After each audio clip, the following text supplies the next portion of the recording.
ঘরোয়া পদ্ধতিতে আমি কিভাবে মজারেলা চিজ বানিয়ে ব্রেডের সাথে ফ্রাই করে সকালের নাস্তায় পরিবেশন করি সেটাই আজকে আপনাদের সাথে শেয়ার করব। সো হ্যালো এভরিওয়ান অ্যান্ড আসসালামু আলাইকুম।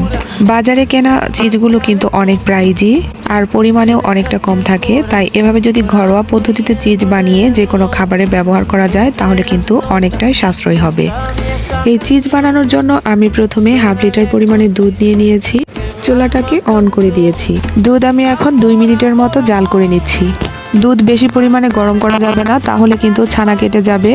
আর এখন আমি ব্যবহার করছি হাফ কেজি পরিমাণের দুধের জন্য 3 টেবিল চামচ সিরকা। শুধুমাত্র হাত দিয়ে সহ্য হয় এমন তাপমাত্রায় দুধটাকে গরম করে নিতে হবে। দেখতেই পাচ্ছেন দুধে সিরকা দেওয়ার সাথে সাথে এটা জমাট বেঁধে যাচ্ছে, একদম দলা পেকে যাচ্ছে। এটা মানে পারফেক্ট চিজে পরিণত হবে দেখাই যাচ্ছে। তো এটা যদি জমাট না বাঁধতো, এভাবে একদম ছানা ছানা থাকতো, তাহলে কিন্তু এভাবে